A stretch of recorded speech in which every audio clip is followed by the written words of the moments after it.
Hello everyone, எல்லோரும் எப்படி இருக்கீங்க? நான் ரொம்பவே நல்லா இருக்கேன். இன்றைக்கி நம்ம சேனல் நம்ம எப்படி பார்க்க போகிறோம் அப்படின்னா, ஒரு சிம்பிளான ஒரு vlog வீடியோ தான் பார்க்க போகிறோம். என்னென்ன நடக்க போகுதுன்னு எங்களுக்கே தெரியாது.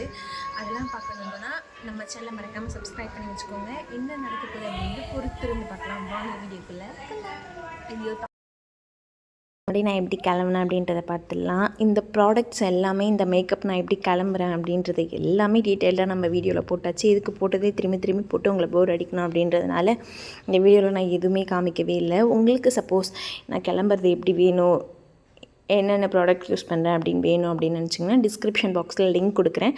கண்டிப்பாக போய் செக் பண்ணி பாருங்கள். இப்போ வாங்க நம்ம வீடியோக்குள்ளே போகலாம். நம்ம அழகாக கிளம்பிட்டேன். நான் அழகாக சொல்ல முடியாது, கிளம்பிட்டேன். அப்படியே போயிட்டு சும்மா ஒரு ரீல்ஸ், இந்த ட்ரெஸ்ஸில் புது ட்ரெஸ்ன்றதுனால அப்படியே போயிட்டு இப்படி சும்மா ட்ரெஸ்ஸை ஒரு 4 ரீல்ஸ் எடுத்துகிட்டு அப்படியே நாங்கள் கிளம்பிட்டோம். போகிற வழி ஃபுல்லாக அப்படியே பார்க்கறதுக்கு நல்லா இருந்துச்சு. பார்த்தாலே தெரியும் உங்களுக்கு எந்த ஊர் அப்படின்னு சொல்லிட்டு. போயிட்டு போகிற வழியிலே நாங்கள் சாப்பிட்டு போகலாம் அப்படின்னு சொல்லிட்டு ஒரு பரோட்டா கடையில் போய்ட்டு சாப்பிட்டாச்சு. பரோட்டாவும் சால்னாவும் சாப்பிட்டுட்டு இப்போ நம்ம அந்த ஊருக்கு கிளம்பிட்டோம். நம்ம எங்கே போகிறோம் அப்படின்னு சொல்லிட்டு எனக்கும் செம்ம எக்ஸைட்மெண்ட்டாக தான் இருந்துச்சு. எனக்கும் போகிற வரைக்கும் எங்கே போகிறோன்றது தெரியாமல் தான் போயிட்டு இருந்துச்சு.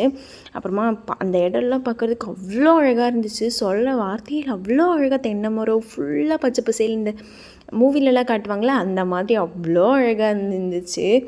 பார்க்கறதுக்கே அவ்வளோ, எனக்கு அதை எப்படி எக்ஸ்ப்ரெஸ் பண்ணுறது தெரில. அப்புறமா நம்ம ரீச் ஆகிட்டோம். நம்ம எங்கே போகிறோம் அப்படின்னு சொல்லிட்டு அங்கே போனதுக்கப்புறம் தான் எனக்கே தெரிஞ்சிச்சு அது ஒரு முப்பூசை விழாவாம். முப்பூசை விழா அப்படின்னா 13 வருஷத்துக்கு ஒரு தடவை சாமிக்கு படையல் போடுவாங்க அப்படின்ற மாதிரி கேள்விப்பட்டேன். பட் எனக்கு அது கரெக்டாக எப்படின்னு எனக்கு தெரியல.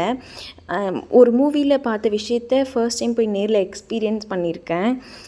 ரொம்பவே நல்லா இருந்துச்சு அது பார்க்குறதுக்கு. அந்த இடத்துக்கு போயாச்சு. போய் சாமியெலாம் கும்பிட்டதுக்கப்புறமா சாப்பிட்ற இடத்துக்கு போனால் நிறைய பேர் உட்காந்து சாப்பிட்டுட்டு இருந்தாங்க. இப்படி பின்னாடி ஆக்வர்டாக ஐ மீன் சாப்பிட்றப்ப பின்னாடி ஒருத்தவங்க உட்காந்துருந்தோம். ஐயோ டக்குன்னு அவங்க உட்காரணுமே அப்படி சொல்லிட்டு சாப்பிடுவோம் இல்லைங்களா, அந்த மாதிரி தான் நிறைய பேர் நின்றுட்டு இருந்தாங்க. இப்போ நமக்கு ஒரு இடம் கிடச்சிச்சு.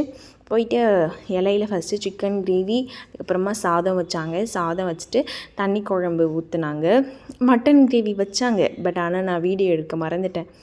அதுக்கப்புறமா அது எல்லாத்தையும் நல்லா செம்மையாக இருந்துச்சு. டேஸ்ட் எல்லாமே சூப்பராக சாப்பிட்டு முடிச்சுட்டு அப்படியே நம்ம ஒரு ரிசப்ஷன் போயிருந்தோம். ரிசப்ஷன் போயிட்டு அந்த பாண்டாலாமே நான் இப்போ தான் ஃபர்ஸ்ட் டைம் பார்க்குறேன். என்னம்மா நீ எல்லாத்தையும் ஃபர்ஸ்ட் டைம் பார்க்குறேன் அப்படின்னு கேட்கான். எனக்கு தெரியுது நீங்கள் கேட்குறது, பட் ஸ்டில் எனக்கு இது கொஞ்சம் புதுசாக தான் இருந்துச்சு. இதெல்லாம் அப்படியே அந்த பாண்டக்காலக பாயெலாம் சொல்லிட்டு நாங்களும் அப்படியே சன்செட் பார்த்துட்டு அழகாக அந்த விண்மேலாம் இதான் நான் ஃபர்ஸ்ட் டைம், விண்மேலும் நான் ஃபர்ஸ்ட் டைம் பார்க்குறேன். எல்லாமே நான் இந்த வீடியோவில் மோஸ்ட் எல்லாமே ஃபர்ஸ்ட் டைம் எக்ஸ்பீரியன்ஸ் பண்ணுற விஷயமாக தான் இருந்திருக்கு.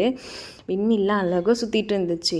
தூரத்துலேருந்து பார்க்குறதுக்கு அந்த கடிகாரம் சுற்றுங்க இல்லைங்களா, கிளாக்கு, அந்த மாதிரி இருந்துச்சு பார்க்குறதுக்கே. அழகாக இருந்துச்சு அந்த சன்செட்டோடு பார்த்துட்டு அழகாக வீட்டுக்கு வந்துட்டோம். பாய். ஏதாச்சும் சேஞ்ச் பண்ணிக்கணும்னா சொல்லுங்கள். ஃபர்ஸ்ட் டைம்ன்றதுனால எதுவுமே தெரியல.